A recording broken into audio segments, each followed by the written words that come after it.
Morning Internet, and welcome to another thrill-packed adventure here in Carbondale, Pennsylvania. Today I'm going to do something that I haven't done in almost 40 years. I'm going to be walking up sort of a backway path to what's called the Mud Pond. It's now part of the Merli-Sarnowski State Park, which you can get to by public road, but the backway is rarely used, and I haven't done it for at least 40 years. So I'm hoping that I'm able to find the path and I'm able to follow it. I was given this idea by one of my friends also from the Carbondale area, John Wilka. Thanks, John, for the tip. And we're going to see if we can do this today. It's a nice Sunday morning in June in Pennsylvania. It's 16 degrees and it should get up to about 20 to 21 today. So it shouldn't be very warm, although I do have my uniform if I need it. So before we get started, let's take a look at the map. Okay, we're going to try with Google Earth today, starting at the Carbondale YMCA as we always do with our walks. And we're going to be moving to this area here, the Mountain Mud Pond, through forest and this area to the right, which is sort of like a no man's land or a forbidden zone, so to speak. And then most of that is just gravel roads. Here's the animation. Altogether, Google Maps says it's approximately a 4-kilometer walk. I've now reached the Summit Gardens entrance, and I'm about to enter the path that will take us onto the mountain without any roads or any kinds of roads marked on Google Maps or anything like that. So we're relying on the pictures from Google Earth to tell us what we're going to see on the terrain up ahead. Here we go.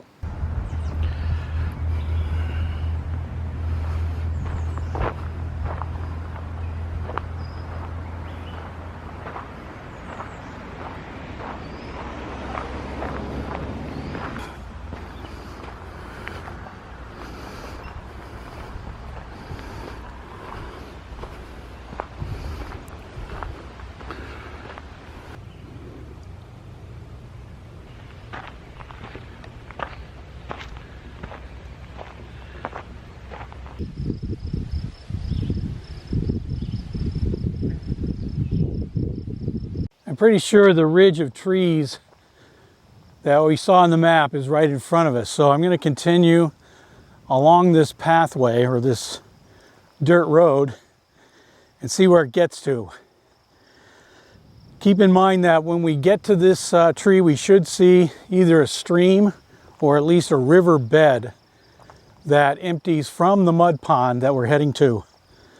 And if we can find that, then we can either follow the stream or just follow roads that sort of, head in the same direction.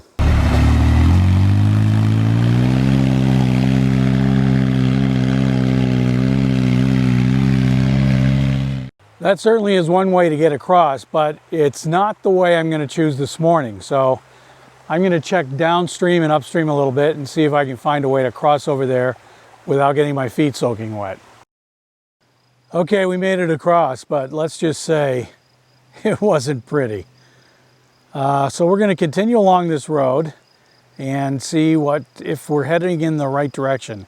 I think we are, but we won't know until a little bit farther on.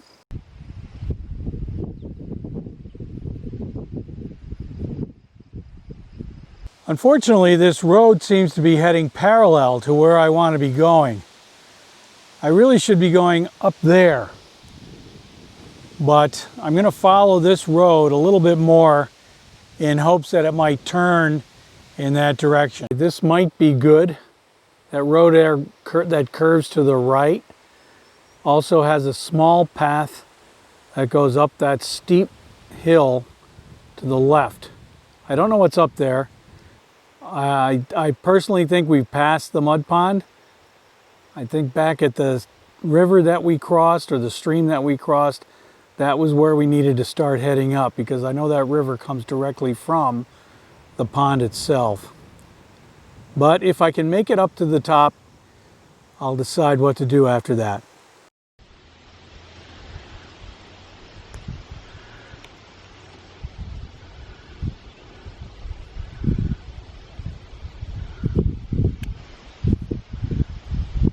Well, I'm not sure what I expected to find up here, but I'll tell you, I thought it was more than this. I hope there's a road up here somewhere, because I would really like to not have to go down the same hill I just walked up, or I should say, crawled up. So, I have not yet reached the mud pond, and I think I might be lost, but we'll see. Okay, we have one more hill in front of us, and I'm going to climb that. And if there's nothing up there that says this leads to the mud pond or this leads to civilization, then I'm just going to turn around and go back. Well, I found another road, and it looks like it's heading in the direction I want to go. So I'm going to try it for a little while and see where it goes. But it also heads down what looks like the west side of Carbondale. So if this doesn't pan out, if this is not a path to the mud pond or the so-called back way, then I'm just going to turn around and then follow the road down. I think you can see behind me a little bit where it goes. It just sort of heads down into Carbondale, and that's the way I'm going to take if this road doesn't work. Okay, I'm not exactly sure where this road goes, except up. It keeps going up, and then up some more. And if I go up any higher, I think I'm going to get hit in the head with the space station as it flies by. So I'm going to just declare that I'm lost, and I'm going to head back, hopefully not the way I came, but I'm going to get back to Carbondale somehow. I can actually see Carbondale. But how to get there, that's another story. We'll find out in a little while. Okay, if I take this road, I have a really steep, I should say slide, down two steep sides of a hill. If I had a piece of cardboard, I could use it as a sled and go down. Instead, I'm going to go this way. This road actually looks a little bit better, which means that more people use it, so it's probably not as steep. So this is the way I'm going to go down. This is a new direction. I didn't take this way before.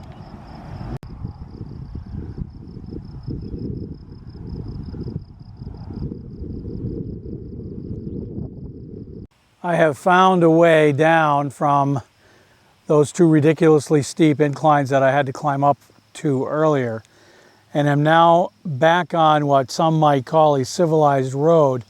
Actually, it's just a dirt road, but it's much more traveled than some of the paths I was on in the last half hour. So I'm just going to head back into Carbondale and see if I pass any other paths along the way that I might have missed. But I'm going to say that this may not have been my finest hour. I'm lost in my own hometown.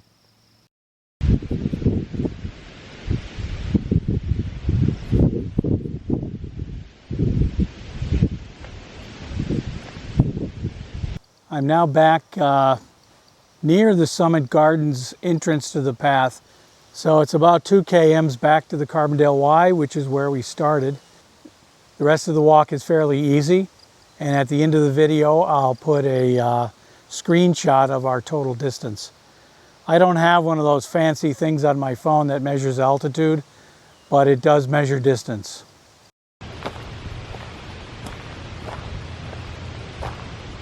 That's it for the walk for today. My phone says it's about 8.5 kms, which is not that long, but it's not that short either. The thing that amazed me about the walk is how hard it was. I walk a lot, and sometimes a lot longer than 8 kilometers, but that one was really hard, and I'm thinking that it had a lot to do with the terrain and the climbing. Some of the climbing parts were very steep, but the terrain itself was just mostly rock and gravel. which makes me concerned because on my schedule for next year, I have the Everest Base Camp Trek, which is a path like that the entire way. It's about 60 to 70 kilometers long, and it's broken up over, I think, 6 or 8 days on the way out, and then probably 4 to 5 days on the way back. But I'm going to have to train more on surfaces like that if I'm going to have any hope of completing the Everest Base Camp Trek. Anyway, that's all for now. I want to thank John Wilka for the tip, for the suggestion, for the video. It was a good idea, even though I didn't accomplish my goal. And I'm going to check the maps and maybe talk to some people locally and see if they know of a different back way into the mud pond. And if they do, then maybe I'll try that in the future. Anyway, thanks for watching.